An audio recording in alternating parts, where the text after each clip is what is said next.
do you think when you look at me? A woman of faith, an expert, maybe even a sister, or oppressed, brainwashed, a terrorist, or just an airport security line delay. That one's actually true. If some of your perceptions were negative, I don't really blame you. That's just how the media has been portraying people who look like me. One study found that 80% of news coverage about Islam and Muslims is negative. And studies show that Americans say that most don't know a Muslim. I guess people don't talk to their Uber drivers. Well, for those of you who've never met a Muslim, it's great to meet you. Let me tell you who I am. I'm a mom, a coffee lover, double espresso, cream on the side. I'm an introvert. I'm a wannabe fitness fanatic, and I'm a practicing spiritual Muslim. But not like Lady Gaga says, because baby, I wasn't born this way. It was a choice. When I was 17, I decided to come out. No, not as a gay person like some of my friends, but as a Muslim, and decided to start wearing the hijab, my head covering. My feminist friends were aghast. Why are you oppressing yourself? The funny thing was, it was actually, at that time, a feminist declaration of independence from the pressure I felt as a 17-year-old to conform to a perfect and unattainable standard of beauty. I didn't just passively accept the faith of my parents. I wrestled with the Quran. I read and reflected and questioned and doubted and ultimately believed. My relationship with God, it was not love at first sight. It was a trust and a slow surrender that deepened with every reading of the Quran. Its rhythmic beauty sometimes moves me to tears. I see myself in it. I feel that God knows me. Have you ever felt like someone sees you, completely understands you, and yet loves you anyway? That's how it feels. And so later, I got married, and like all good Egyptians, started my career as an engineer. I later had a child after getting married, and I was living essentially the Egyptian-American dream. And then that terrible morning of September 2001. I think a lot of you probably remember exactly where you were that morning. I was sitting in my kitchen, finishing breakfast, and I look up on the screen and see the words breaking news. There was smoke, airplanes flying into buildings, people jumping out of buildings. What was this? An accident? A malfunction? My shock quickly turned to outrage. Who would do this? And I switched the channel and I hear Muslim terrorist, in the name of Islam, Middle Eastern descent, jihad. We should bomb Mecca. Oh my God. Not only had my country been attacked, but in a flash, somebody else's actions had turned me from a citizen to a suspect. That same day, we had to drive across Middle America to move to a new city to start grad school. And I remember sitting in the passenger seat as we drove in silence, crouched as low as I could go in my seat for the first time in my life, afraid for anyone to know I was a Muslim. We moved into our apartment that night in a new town in what felt like a completely different world. And then I was hearing and seeing and reading warnings from national Muslim organizations saying things like, be alert, be aware, stay in well-lit areas, don't congregate. I stayed inside all week. And then it was Friday, that same week, the day that Muslims congregate for worship. And again, the warnings were, don't go that first Friday. It could be a target. And I was watching the news, wall-to-wall coverage. Emotions were so raw, understandably. And I was also hearing about attacks on Muslims, or people who were perceived to be Muslim being pulled out and beaten in the street. Mosques were actually firebombed. And I thought, we should just stay home. And yet, something didn't feel right. Because those people who attacked our country attacked our country. I get it that people were angry at the terrorists. Guess what? So was I. And so to have to explain yourself all the time isn't easy. I don't mind questions. I love questions. It's the accusations that are tough. Today we hear people actually saying things like, there's a problem in this country and it's called Muslims. When are we going to get rid of them? So some people want to ban Muslims and close down mosques. They talk about my community kind of like we're a tumor in the body of America. And the only question is, are we malignant or benign? You know, a malignant tumor you extract altogether, and a benign tumor you just keep under surveillance. The choices don't make sense because it's the wrong question. Muslims, like all other Americans, aren't a tumor in the body of America. We're a vital organ. Thank you.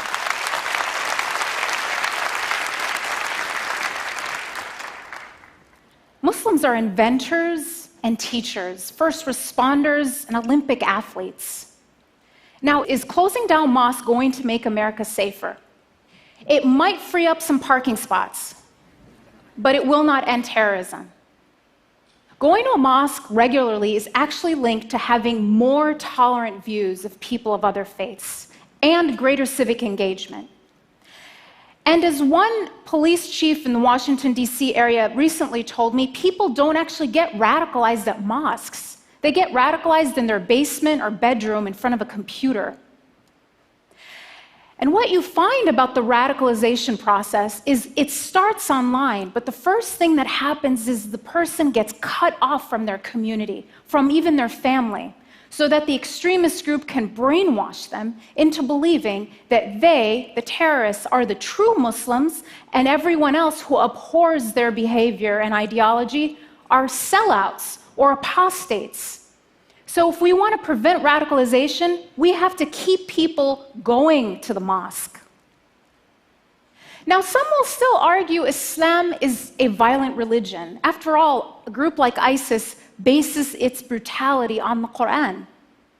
Now, as a Muslim, as a mother, as a human being, I think we need to do everything we can to stop a group like ISIS. But we would be giving into their narrative if we cast them as representatives of a faith of 1.6 billion people. Thank you. ISIS has as much to do with Islam as the Ku Klux Klan has to do with Christianity.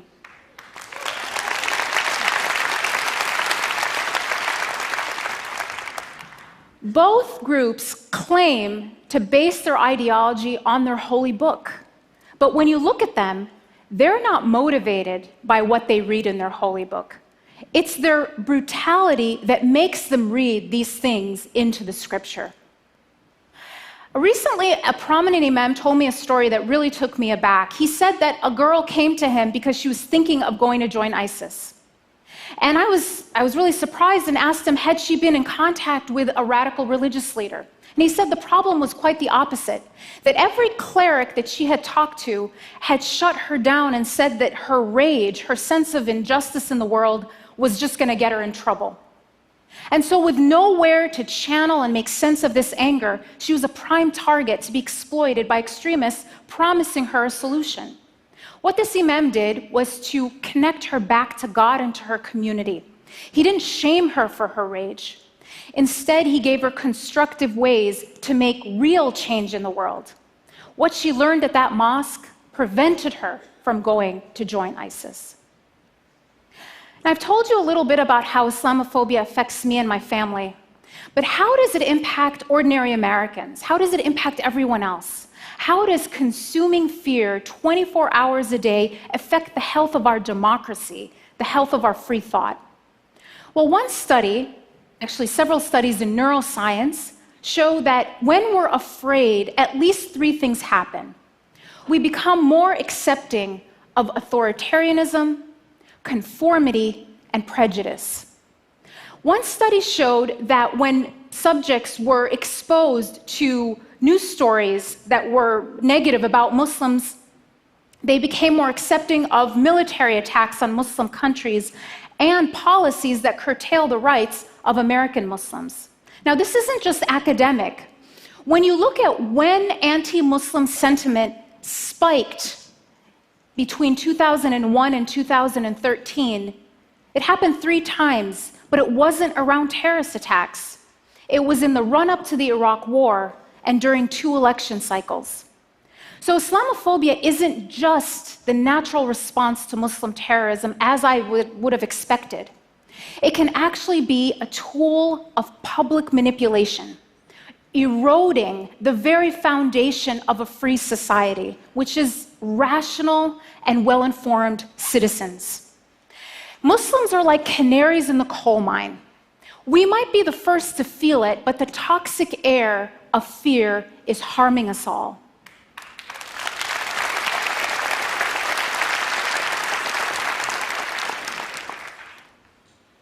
And assigning collective guilt isn't just about having to explain yourself all the time. Dalia and his wife, Yusr, were a young married couple living in Chapel Hill, North Carolina, where they both went to school. Dalia was an athlete, and he was in dental school, talented, promising.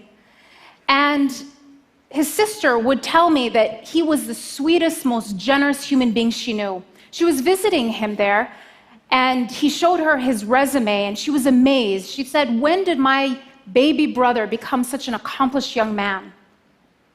Just a few weeks after Suzanne's visit to her brother and his new wife, their neighbor, Craig Stephen Hicks, murdered them, as well as Yusra's sister Roseanne, who was visiting for the afternoon, in their apartment, execution style, after posting anti-Muslim statements on his Facebook page.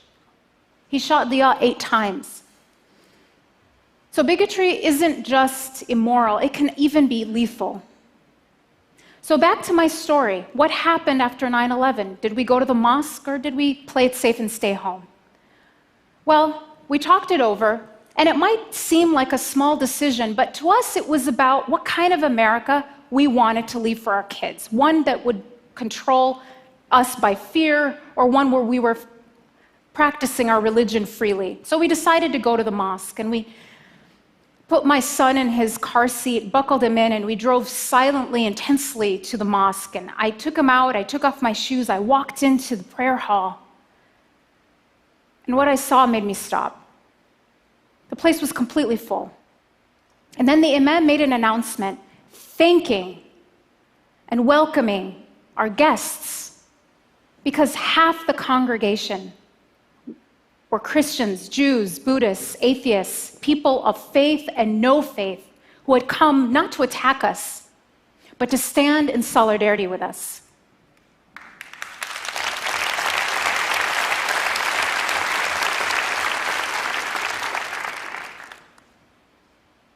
I just break down at this time. These people were there because they chose courage and compassion over panic and prejudice. What will you choose? What will you choose at this time of fear and bigotry? Will you play it safe, or will you join those who say, we are better than that? Thank you.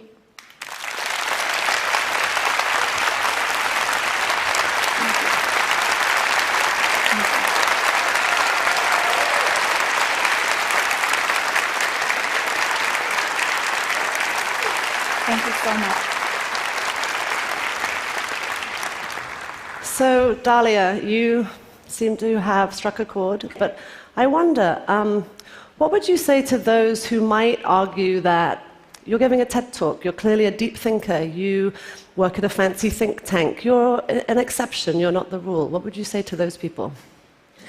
I would say, don't let this stage distract you. I'm completely ordinary. I'm not an exception. My story is not unusual. I am as ordinary as they come. When you look at Muslims around the world, and I've done this, I've done the largest study ever done on Muslims around the world.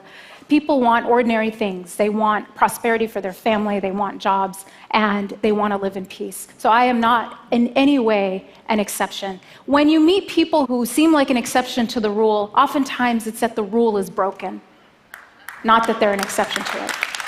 Thank you so much. Thank you so much. Dalia Mogahed. Thank you.